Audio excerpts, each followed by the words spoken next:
Samuel, capítulo de número 9, nós faremos a leitura do verso 1 ao verso de número 13, texto da Nova Versão Internacional, mas se você tiver uma outra versão, você pode me acompanhar, o texto também está sendo projetado. Diz assim a palavra de Deus: certa ocasião, Davi perguntou: resta ainda alguém da família de Saul a quem eu possa mostrar lealdade por causa de minha amizade com Jonatas? Então chamaram Ziba, um dos servos de Saul, para apresentar-se a Davi, e o rei lhe perguntou: você é Ziba? Sou teu servo, respondeu ele. Perguntou-lhe Davi: resta ainda alguém da família de Saul a quem eu possa mostrar a lealdade de Deus? Respondeu Ziba: ainda há um filho de Jonatas, aleijado dos pés. Onde está ele? Perguntou o rei. Ziba respondeu: na casa de Maqui, filho de Amiel, em Lodebar. Então o rei mandou trazê-lo de Lodebar. Quando Mefibosete, filho de Jonatas e neto de Saul, compareceu diante de Davi, prostrou-se rosto em terra. Mefibosete? Perguntou Davi. Ele respondeu: sim, sou teu servo. Não tenha medo, disse-lhe Davi, pois é certo que eu o tratarei com bondade por causa de minha amizade com Jonatas, seu pai. Vou devolver-lhe todas as terras que pertenciam a seu avô Saul, e você comerá sempre a minha mesa. Mefibosete prostrou-se e disse: quem é o teu servo para que te preocupes com um cão morto como eu? Então o rei convocou Ziba e disse-lhe: devolvi ao neto de Saul, não tenha medo, disse-lhe Davi, pois é certo que eu o tratarei com bondade por causa de minha amizade com Jonatas. Vou devolver-lhe todas as terras que pertenciam ao seu avô Saul, e você comerá sempre a minha mesa. Mefibosete prostrou-se e disse: quem é o teu servo para que te preocupes com um cão morto como eu? Então o rei convocou Ziba e disse-lhe: devolvi ao neto de Saul, seu senhor, tudo que pertencia a ele e à família dele. Você, seus filhos e seus servos cultivarão a terra para ele. Você trará a colheita para que haja provisões na casa do neto de seu senhor, mas Mefibosete comerá sempre a minha mesa. Ziba tinha 15 filhos e 20 servos. Então Ziba disse ao rei: o teu servo fará tudo o que o rei, meu senhor, ordenou. Assim, Mefibosete passou a comer à mesa de Davi, como se fosse um dos seus filhos. Mefibosete tinha um filho ainda jovem, chamado Mica, e todos os que moravam na casa de Ziba tornaram-se servos de Mefibosete. Então, Mefibosete, que era aleijado dos pés, foi morar em Jerusalém, pois passou a comer sempre à mesa do rei. Vamos orar mais uma vez? Pai, nós estamos diante da Tua palavra e o desejo do nosso coração é que o Senhor nos ilumine, que o Senhor nos conforte, que o Senhor nos confronte, que o Senhor esteja conosco e que o Senhor nos conduza em todo esse tempo. No nome de Jesus que eu oro. Amém. Já aconteceu com você de você receber um convite para ir em um restaurante, para um jantar, para um almoço, seja com um familiar seu, seja com um grupo de amigos, e de repente, quando você abriu o convite desse restaurante, você falou: epa, eu acho que eu não vou dar conta de pagar a conta. Esse lugar aqui é muito caro, não tenho nem roupa para ir. Não sei se isso já aconteceu com você, comigo já aconteceu algumas vezes. E quando isso acontece, você começa a fazer algumas contas na cabeça. Espera aí, se eu for, vai ser o dia do mês que eu vou gastar. Porque eu não vou ter mais dinheiro para gastar o resto do mês. Eu tenho contadinho para 4 final de semana, 4 hambúrgueres por final de semana. E se eu for nesse convite, acabou os outros 3 hambúrgueres. Normalmente, quando isso acontece, se você é assim como eu, você aceita esse convite para você não fazer desfeita. Porque o que a pessoa vai pensar de mim, não é? Se eu não for, quer dizer que eu não posso estar lá. E eu não quero que a pessoa pense isso de mim. Então, não tem só a ver com dinheiro, você percebe? Muitas vezes isso tem a ver com a nossa vergonha. O que a pessoa vai pensar de mim? Que eu não tenho nada para oferecer, que eu não tenho nada para trazer à mesa. Agora, tente imaginar, se houvesse um lugar que você pudesse ir e que você pudesse abrir o cardápio, e independente do que tem lá, de quais itens, seja hambúrguer, seja macarronada ou qualquer outra coisa, você pudesse pagar com o que você tem no bolso. Se você tem R$10, você vai pagar R$10 naquele prato. Se você tem 20, 20, e assim por diante. Seria muito bom, não seria? Você não ficaria muito feliz? Falar, nossa, eu posso vir aqui, eu posso pagar o preço que eu quiser. Parece assim quase que utópico, né? A gente imaginar que existe um lugar como esse. O cantor Bon Jovi, ele criou um restaurante nos Estados Unidos chamado JBJ Soul Kitchen. Essa comida comunitária, esse restaurante comunitário, e que ele tem justamente essa premissa. Você, se não tiver nada para oferecer, fique tranquilo. Você pode sentar aqui que você será alimentado. Você pagará a partir daquilo que você tem. Se você tem R$10, trazendo para a nossa moeda, você vai pagar R$10 nesse prato. E você pode ainda pensar, mas e se eu não tiver nem os R$10, se eu não tiver nada na minha carteira? Você ainda poderá lavar os pratos e limpar o salão, e você vai pagar sim a sua refeição. Só que a forma como que você vai comer é comunitariamente. Você vai ter que sentar numa mesa com pessoas que você não conhece, e ali você vai compartilhar de uma refeição. Olha só, muito legal, não é? Agora, e se houvesse um lugar mais maravilhoso que esse ainda? E se houvesse um convite para um banquete que vai para além desse aqui, onde você não precisa pagar nem com aquilo que você tem na carteira e nem com o seu serviço, mas você pode sentar e comer diante do rei? Seria muito bom, não é? E é justamente esse convite que nós percebemos para esse homem chamado Mefibosete. Um banquete de graça, né? Um banquete de amor. E no banquete da graça, mãos vazias não são sinais de vergonha. Agora, é possível que você já leu essa história muitas vezes. Se você, como eu, cresceu em um lar cristão, você já ouviu essa história dezenas de vezes na salinha infantil, sua mãe te contando essa história, não é? Mas quem, afinal, foi Mefibosete? O livro de 2 Samuel, voltando algumas páginas, no capítulo 4, conta quem foi ele. Mefibosete foi filho de Jonatas, né? Filho de Saul. Jonatas, filho de Saul, tinha um filho aleijado dos pés. E o narrador conta o que aconteceu.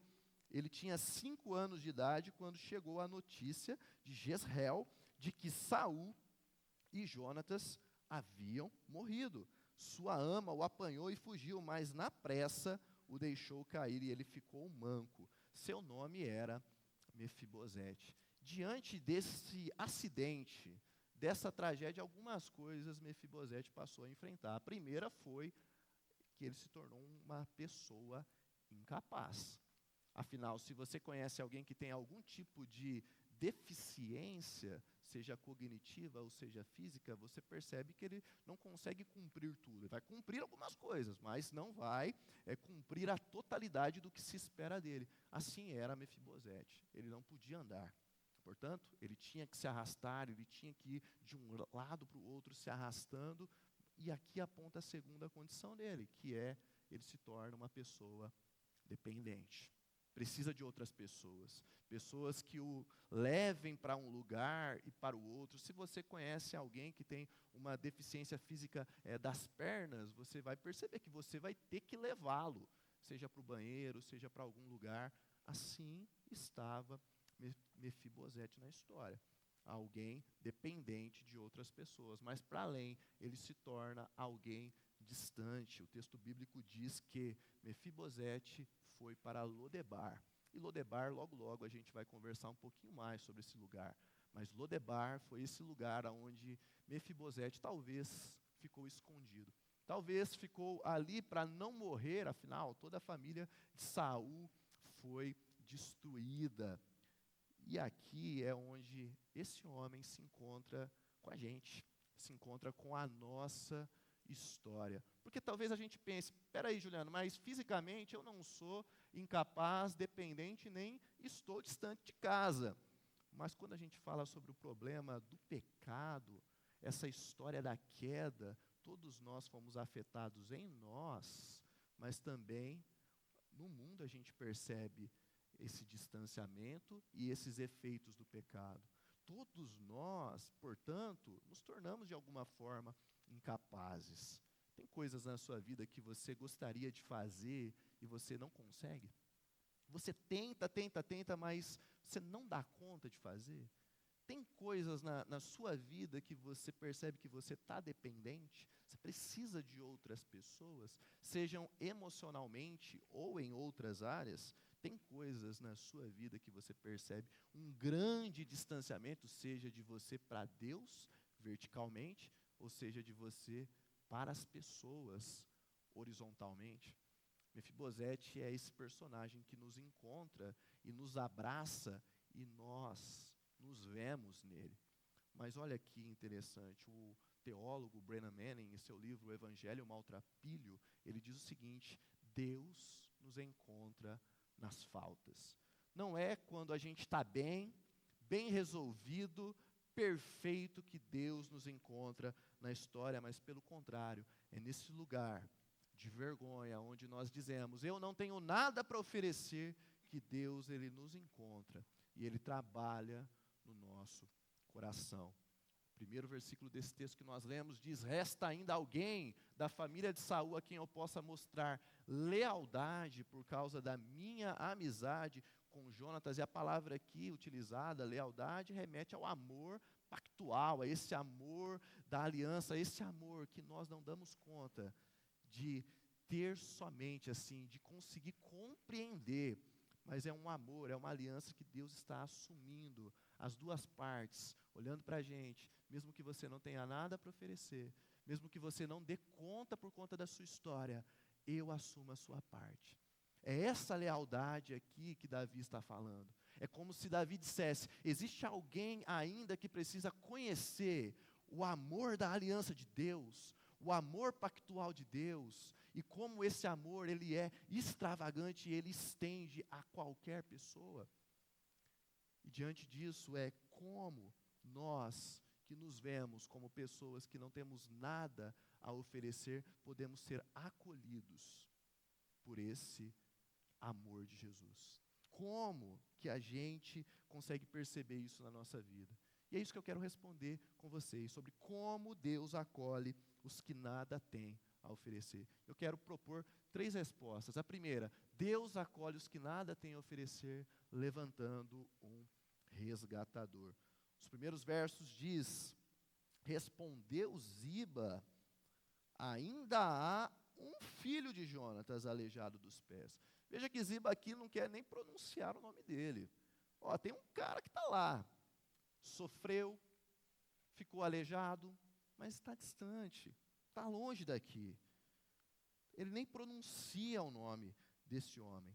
E a pergunta de Davi é, onde está ele? Interessante que o bloco 1ª e 2ª Samuel, 1ª e 2ª Reis, é o mesmo narrador.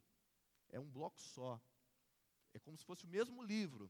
E depois eles se dividiram para a gente conseguir entender mais sistematizado o que ele queria dizer. E nesse bloco ele é chamado de Mefibosete. Contudo, se você ler a mesma história pelo narrador de crônicas, ele é chamado de Meribaal. Nossa, mas qual que é a diferença, Juliano, de Mefibosete para Meribaal? Enquanto Mefibosete significa espalhador de vergonha, Meribaal significa aquele que luta, aquele que é forte, aquele que luta por Baal, um deus cananeu. Tente imaginar o seguinte, você foi criado para ser um guerreiro, você é filho de Jonatas, você é filho de guerreiro, contudo na sua história tem um marco terrível, você se tornou o espalhador de vergonha. Como que isso aqui encontra a minha vida? Já aconteceu com você de você perceber que você não é aquilo que as pessoas gostariam que você fosse? Você não é a expectativa, talvez, dos seus pais, talvez dos seus amigos, e você se vê, por conta de algo que aconteceu com você, talvez na sua adolescência, ou talvez agora, nesse momento de vida, você não se vê como essa pessoa merecedora de estar aqui. Você se vê como um espalhador de vergonha. Tudo que eu toco a mão parece que quebra. Tudo que eu faço parece que dá errado. Nada dá certo na minha vida. Eu me tornei um espalhador de vergonha. E existe lugar melhor para um espalhador de vergonha do que Lodebar. Esse lugar que literalmente significa um pasto vazio, um lugar sem vida. É como se Lodebar fosse o lugar ideal para Mefibosete estar. O lugar onde ele vai poder ali esconder-se. Afinal, eu sou sem vergonha, estou com vergonha e agora eu estou aqui nesse lugar aonde eu vivo no vazio. Eu fico aqui abraçado com a minha culpa, com a minha vergonha, com a minha história.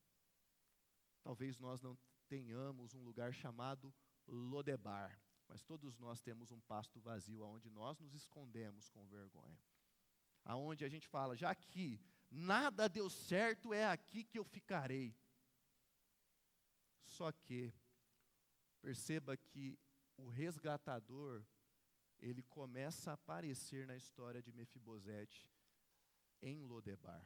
Primeiro, o verso de número 5, verso número 4, parte B, perdão, diz que na casa de Maquir, em Lodebar, estava Mefibosete. Maquir talvez seja um personagem que você não tem muita referência sobre ele. Há poucas referências bíblicas de quem era Maquir, de onde vem Maquir, mas é uma pessoa que está cuidando aqui de Mefibosete. É alguém que está dando a sua casa para que Mefibosete pudesse estar. A gente poderia dizer que Maquir é a ação misericordiosa de Deus na providência. É a providência de Deus sendo manifestada na vida de Mefibosete. E com certeza você tem algumas pessoas que você poderia chamar de Maquir na sua história. Pessoas que quando você perdeu o seu pai, abriram a sua casa para que você pudesse sentar à mesa e para que você pudesse ser cuidado. Pessoas que quando você está no pior momento da sua semana, quando tudo está dando errado, elas te abraçam, elas te dão palavras de consolo. Pessoas que quando você está em crise no casamento, você procura, porque elas te ajudarão. Maquir é essa mostra de Deus, essa amostra de Deus, de como Deus nos encontra, como Deus trata o nosso coração e como Deus ele está providenciando na história um resgatador. Contudo, Maquir não é o resgatador de Mefibosete. O resgatador de Mefibosete é Davi, e Davi diz o seguinte: mande trazê-lo para cá, tire ele de lá, eu quero ele na minha mesa. E a força aqui desse mandar trazer é uma ordem direta de alguém que está acima para alguém que está abaixo. Procure ele em Lodebar, procure ele no sofrimento e o traga para cá. Talvez a melhor imagem que me vem à mente de como isso chega para a gente, que a gente pudesse falar, é isso, seja o melhor filme de guerra que já existiu, que é O Resgate do Soldado Ryan. Me desculpe se você gosta de Até o Último Homem, mas o filme do Tom Hanks é muito melhor. Porque, olha o peso do que acontece. Um pelotão de elite recebe uma ordem. Procure Ryan. Tá bom. Onde que o Ryan está? Não faço ideia. Você vai ter que procurar. Mas espera aí, ele é de qual arma? Também não sei. Você vai ter que procurar. E esse pelotão, ele sai e vai procurando, e eles vão morrendo, as pessoas que são desse pelotão, até que eles encontram Ryan, que tinha perdido um de seus irmãos, e que a ordem é, eu vou te levar para casa. Quando encontram Ryan fala, não vou. Fala assim, Ryan, morreu todo mundo aqui, você vai ter que ir. Como você não vai? Nosso pelotão inteiro morreu para te achar. E assim Ryan vai sendo levado de volta para casa. A ordem de Davi é: encontre Mefibosete, traga ele para casa.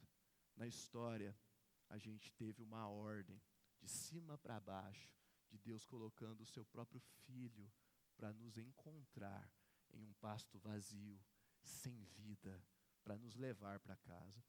E talvez a gente fique igual Ryan, mas espera aí, eu não tenho nada para oferecer, eu não tenho nada para que me faça merecedor de estar à mesa. Bom, a ordem não é essa. A ordem não é o que você tem para oferecer, mas é o contrário. Você está sendo levado para casa.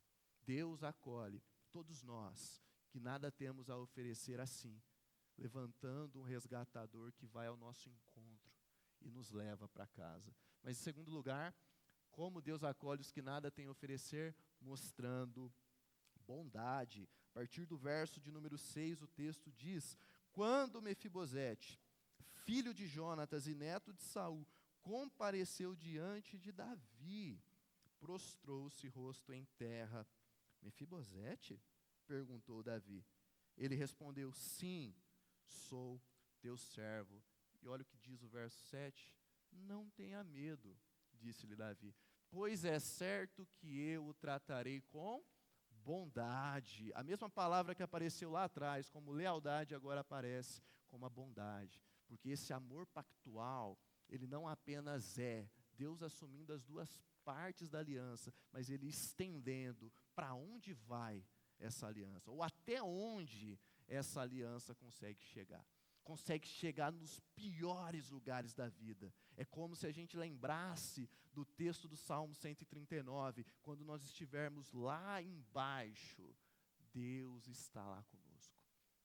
E Deus, ele está mostrando bondade, nos tirando desse lugar. É isso que Davi está dizendo.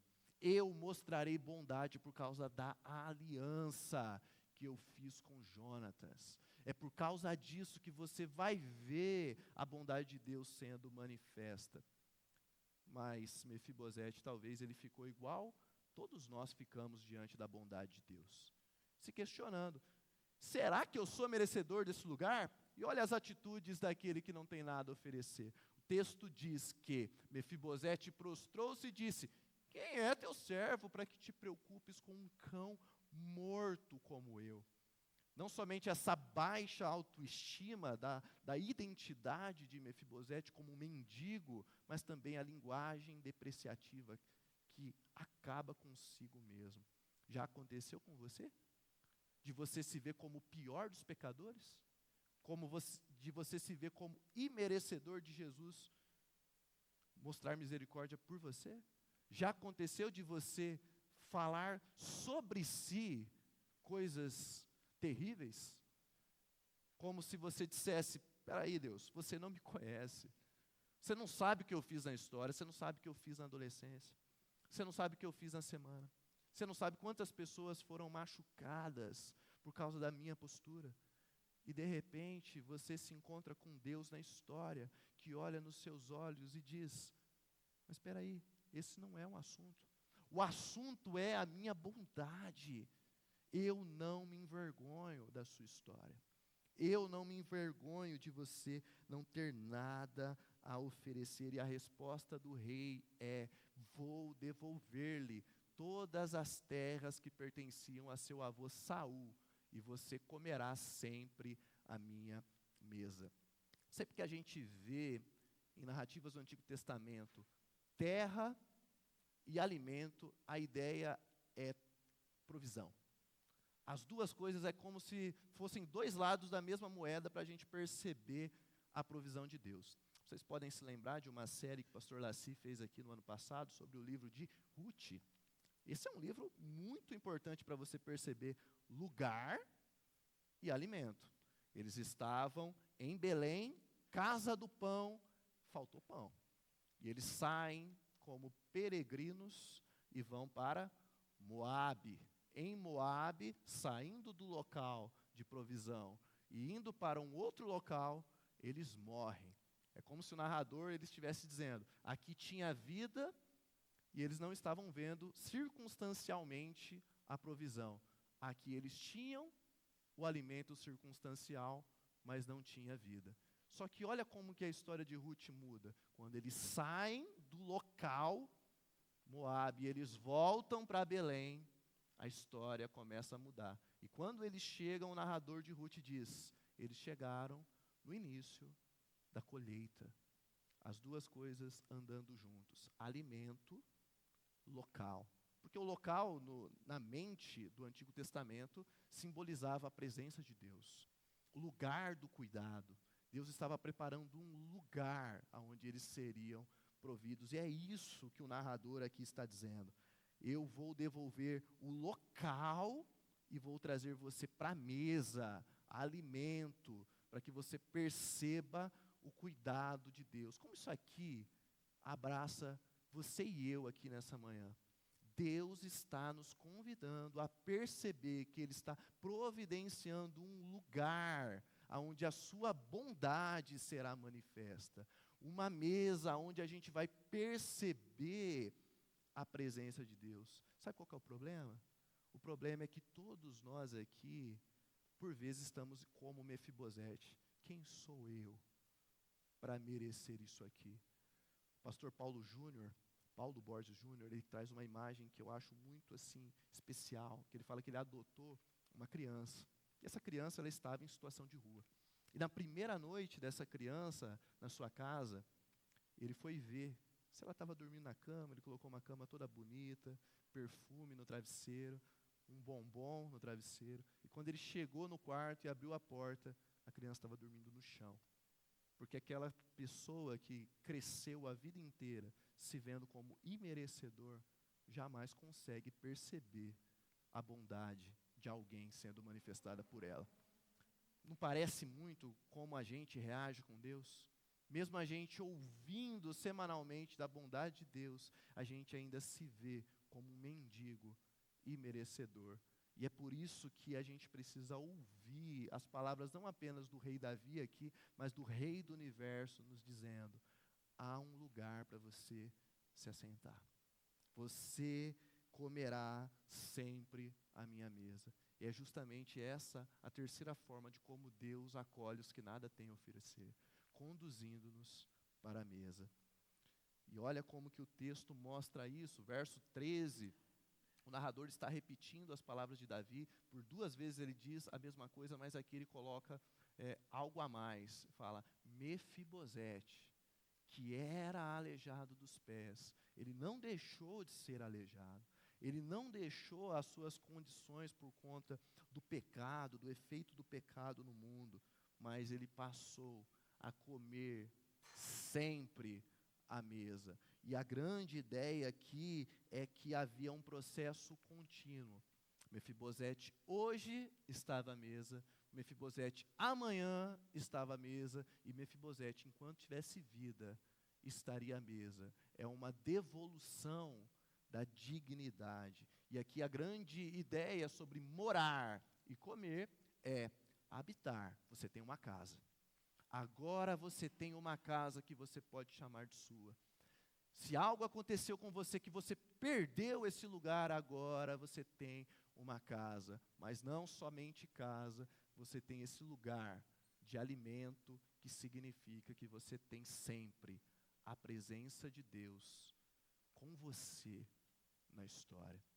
Por vezes parece que é o que mais fica difícil para a gente, quando a gente acha que nós não temos nada para oferecer para Deus. Parece que nós perdemos a presença de Deus. Quando nós cometemos uma falha e nós nos vemos com vergonha, parece que a presença de Deus está distante. Mas o que o texto bíblico nos ensina é que é nesse lugar que Deus começa a nos tratar. É a gente perceber a presença de Jesus nos abraçando. O pastor Charles Swindoll, ele diz o seguinte, a história de Mefibosete é a história de um banquete de graça. Um banquete que foi estendido para pessoas que não merecem o amor de Jesus, mas que por graça e misericórdia, ele decidiu fazer esse grande banquete. Agora, essa história de banquete não é a última vez que você vai ver nas Escrituras. Se você se lembrar, o narrador de Lucas, o evangelista Lucas, ele começa a contar uma história. quando ele termina essa história do banquete, alguém ali diz o seguinte: feliz é aquele que comer o banquete do reino de Deus. E Jesus, ao ouvir isso, começa a contar uma outra história. Imagine alguém que vai dar uma grande festa, um grande banquete, e ele sai e convida as pessoas mais importantes que haviam ali, os mais importantes da época. Mas cada um desses importantes, eles davam uma desculpa diferente. Eu não posso por causa disso, eu não posso por causa daquilo. E aí, a pessoa que está convidando, ele diz o seguinte aos seus servos: vá a um pasto vazio e encontre mendigos, aleijados, mancos, e tragam para o banquete. E essa história conta que o servo vai a esse pasto vazio, sem vida, e traz mendigos, mancos, para a mesa. As pessoas, ao ouvir aquela história, falam assim: como assim? Só que Jesus intensifica muito mais quando nós viramos a página e nós lemos, no capítulo 15, a história de 2 filhos. Um filho que andava muito bem, mas que decidiu, por conta própria, caminhar, matar o seu pai, pegar a herança e gastar até se ver em um pasto vazio. E ao lembrar da casa do pai, disse: quantos trabalhadores do meu pai estão vivendo muito melhor do que eu. E ele decide voltar ensaiando o seu discurso. E quando o pai olha nos seus olhos, ele fala: vou te tratar agora como um filho, entre para o banquete. Enquanto isso, há um filho do lado de fora que diz: como assim você está recebendo ele como um filho? Depois de tudo que ele fez, você deveria tratar como um mendigo esse homem. Ele fala: meu filho, tudo o que eu tenho é seu, mas hoje foi necessário fazer essa grande festa, porque ele estava num pasto vazio, sem vida, mas foi vivo, foi trago de volta, foi transformado. Isso aqui nos mostra justamente o que Jesus fez na história com cada um de nós. Porque quando nós olhamos para a grande história do Evangelho, o que a gente percebe ao olhar a partir de uma história maior é que Cristo Jesus é quem nos tira de um lugar sem vida. Cristo, ao se encarnar e vir como um ser humano, ele foi no maior pasto vazio que poderia existir, o lugar de morte, onde Paulo nos diz que nós estávamos mortos em nossos delitos, em nossos pecados. Mas Jesus nos tirou desse pasto sem vida. Mas não fez somente isso, mas Cristo nos mostra bondade, assumindo o nosso lugar, levando as nossas faltas, levando as nossas culpas, levando a nossa vergonha. Mas mais do que isso, Cristo Jesus, através da ressurreição, nos garante um lugar na mesa do grande banquete. Ele olha nos nossos olhos e diz: você não tem nada a oferecer, mas tudo o que você precisa já foi pago, e não foi por você, foi por mim, foi por meu sangue, foi pela minha vida. E através da ressurreição, a gente pode participar disso. A partir daqui, queria trazer alguns desafios como lições práticas de vida. Primeira, perceba quais são os lugares desertos que você está.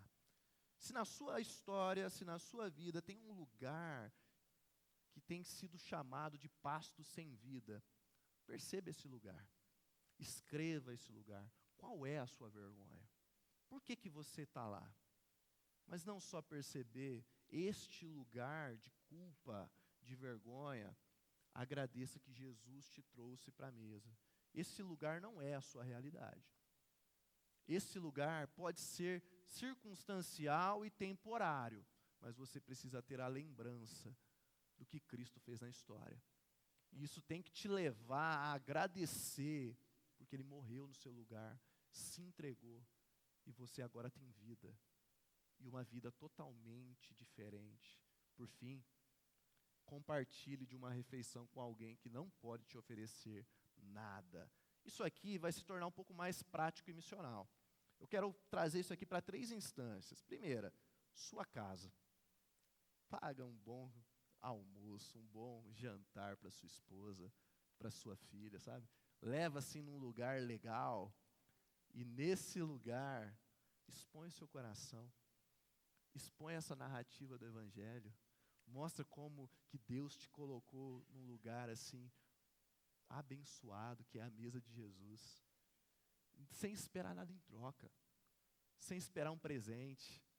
Sem esperar nossa, como que meu pai é bom, ele me levou para comer McDonald's hoje. Mas uau, eu tenho visto Jesus na vida dele. Segunda instância, no seu trabalho. Ou na sua escola ou faculdade. Paga o almoço para alguém. Fica esperando alguém te convidar, não. Se você está na escola, com certeza tem uma cantina. Compre uma coxinha para alguém. Seu trabalho, paga um café. Leva um café para alguém. Paga um almoço para alguém. Se você é líder, chama alguém que está na sua equipe para ir comer. Talvez tenha uma pessoa lá na sua equipe que é o mais tímido da sua equipe. Que pouca gente conversa com ele. Chama essa pessoa. Fala, hoje eu queria pagar um almoço para você. Bora. A terceira instância é aqui. Igreja Presbiteriana do Parque. Quem é a pessoa que você não conversa? Que você até vê, assim, olha assim o rosto dela, ela passa, mas talvez assim, conforme a igreja vai crescendo, você nunca teve contato com ela. Ela não está no seu PGV, então você não consegue vê-la, nunca conversou. Convida essa pessoa para um almoço, para um café, para dar uma volta. Conheça a história dela, pergunte quais são as suas vergonhas. Quais são os lugares que você se esconde?